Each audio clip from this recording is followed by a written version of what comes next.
Are we live? We're live now. All right, let me see what Atham and Chad want. These two morons. What's this?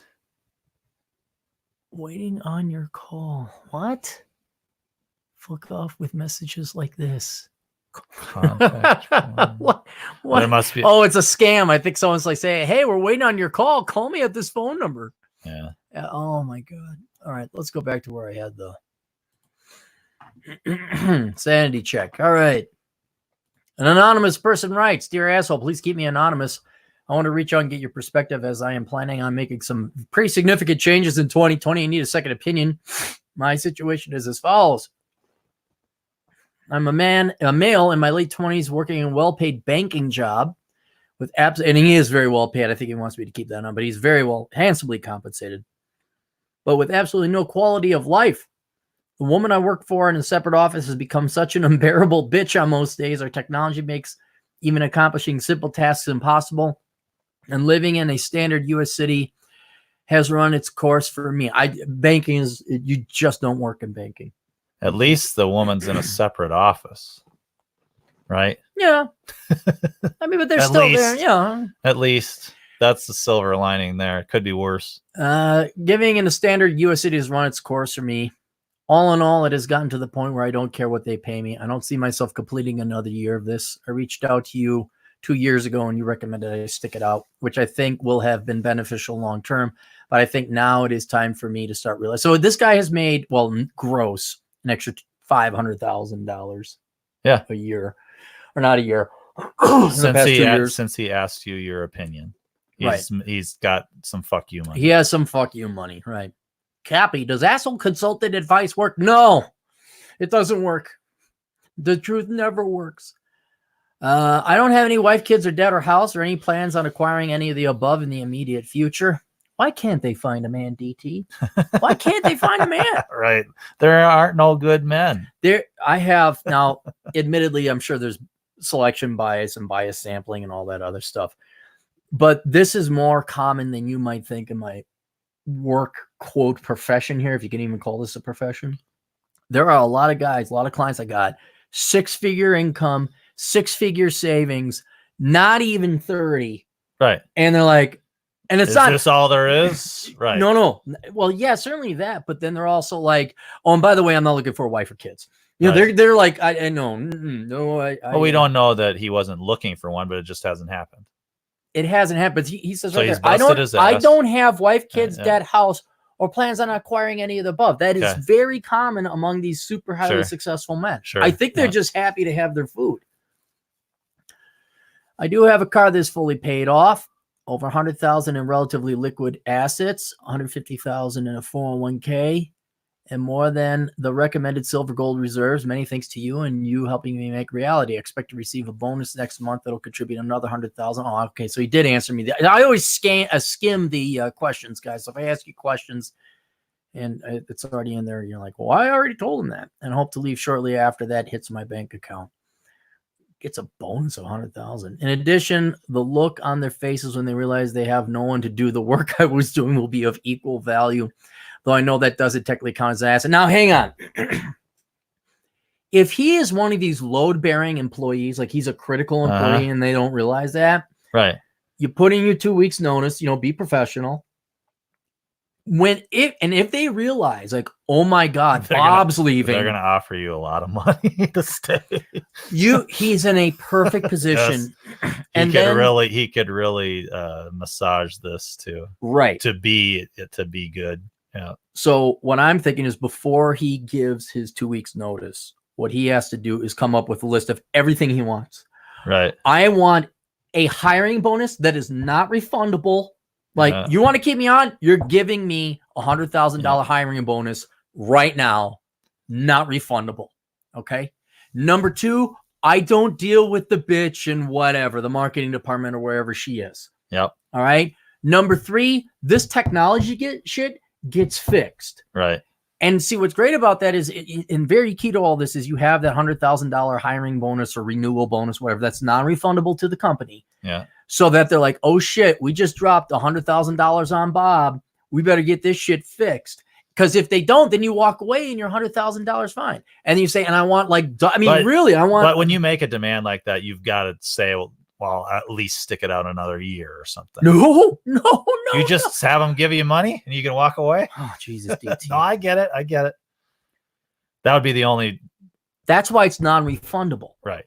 The non-refundability, meaning he gets to walk, is for his own financial benefit, no doubt. That's the main. But the other thing is that now has skin in the game from management. We're like, shit, we just dropped $100,000 to keep Bob. And Bob said, condition on this, and you're not getting the money back. This and these non-financial things need to be fixed in my job. Sure. And if you don't, I can. So it's giving himself power. Yep. So if they don't do it, they can counteroffer whatever they want, and if the counteroffer sounds great, then it's fine. But you're leading with a strong. He doesn't. You're leading with strength. You're leading with, I don't care about this job. I'm ready to leave. Yeah. This is the position you want to be in, where you don't need the money. I write about this in Bachelor Pad Economics. You want to get, this is when minimalism is so important. This is why people, ironically, who spend so little money can command a high salary, because they don't need the money. Right. They value their freedom and their time. I got a buddy like this, high-end IT guy, and he's a minimalist. He works like maybe 10 hours a week, and people's like, oh, we'd like you to do that now. Right. We'll give you 200. No, this guy, he turns down $200 an hour. Right. And this was a decade ago. He bills out at $300 an hour. Right. You either pay him that or no, I'm going to have coffee. Right. Right. And so if you get yourself into this position, you don't need the money, which you don't. You say $100,000. What do you actually want? Now you actually get to ask for what you actually want, what you actually think you're worth, which is very rare. People aren't able to do that. I don't know if he's going to ask. I think he's asking for more than what he's worth. Yeah, maybe. Yeah, that too. It's just, I don't know. I've been here before. Mm-hmm. You want me to stay? No, fuck you, pay me, and X, Y, and Z. This is how what I'm trying to do is get rid of these non-financial bullshit things. I don't work with Tina in accounting anymore. Sure. All right. By the way, tell the IT guy for the last fucking time, get me whatever his IT problems are. And then you go to your boss, you say, boss, I told you I needed this in 2 weeks. It's not here. Now I'm leaving. Goodbye. Right. And then you walk away with $100,000. Right. And this gets management off their fucking ass and their heads out of the fucking toilet to start managing. Yep. My goal for 20. Where is it? My goal for 2020 would be to take steps to make a move to Japan, hopefully for the long term. I visited twice last year to conduct separate 10-day reconnaissance trips. Okay, so he's done his homework. And I think I have a pretty good idea where I want to live and how to make that happen. In order to become employed in most professional jobs in the country, you have to pass the N2 level of Japanese language proficiency test. Okay. Given that my Japanese ability are nowhere near that level and likely will not be significantly improved, I am planning on enrolling in a full-time Japanese language school in my desired city in Japan in order to focus on learning the language while also being immersed in my day-to-day life. Based on what I have read, attaining N2 proficiency through 2 years of study should be possible. In his spare time, he has no kids or wife. He might as well, you could do what's the program where they Rosetta Stone. yeah, he could do Rosetta. The cost of most programs is $15,000 total for tuition across both years. Okay, so $30,000. Oh no, that's $15,000. This is just for the language. Yeah. Well, housing is actually pretty reasonable for where I want to live, around $500 per month. Oh, that's good. I would use these 2 years to learn as much of a language as possible, recharge following 6 years of employment hell, and try to figure out what I want to do in the country following the completion of the program. Well, here's my question. If he plans on staying in Japan, he's got to understand the Gaijin culture. Okay. Like, he's never going to be fully accepted there. No, right. Yeah, they're allowed to maintain their culture and discriminate and make sure that you can speak the language. And so, it's the alternative would be to apply for English teaching jobs, which has the benefit of paying you, but at the cost of much less time to study. You also often do not have control over where you end up when you first move there.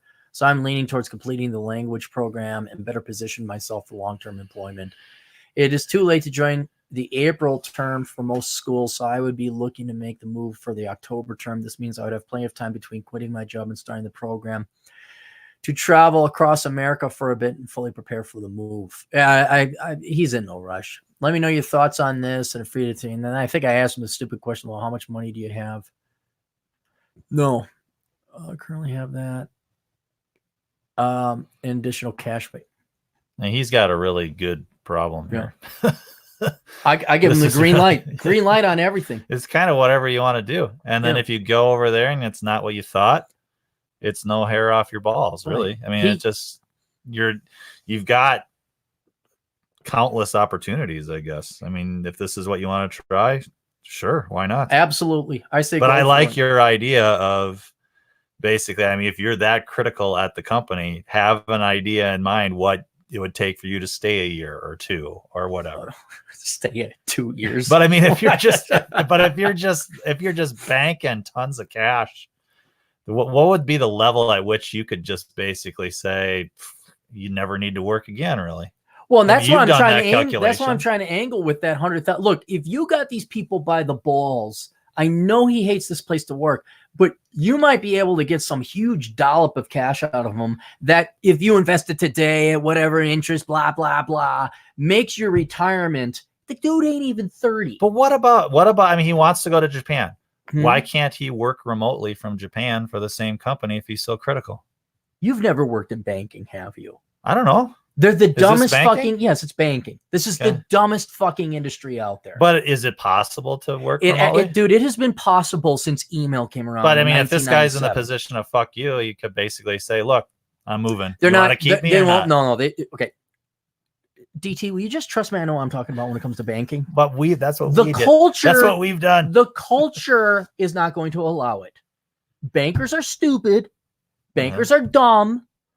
It's about relationships. We gotta get to know Jim and how Jim is divorced 18 times and he has $1 billion a month in alimony. But we're gonna lend money to Jim. You gotta get to know the people. No, fuck you. I need to see the tax returns. That's what I need to see.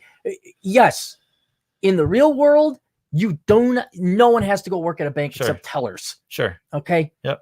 But in the banking world, was there a housing crisis? But why not ask? I mean, if that is that, I mean, that's what we did. I mean, we basically said, look, we're moving to the Black Hills. Do you want to keep me on or not? And they said no. And they said no, didn't they?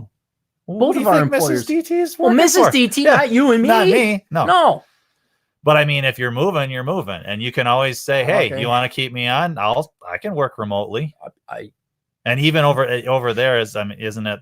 That would be a situation where you'd be working overnight. So you'd at the start of your day would be the end of their day, and you'd say, "What do you need?" And by the time they work up, you're younger than me. Yes, that's. He can ask that on his way out. But I mean, he's asking for $100,000 non-refundable bonus to stay there. I mean, you might as well ask for whatever you want. Then when he's ready to go to Japan, he says, "Okay, guys, I'm done here now.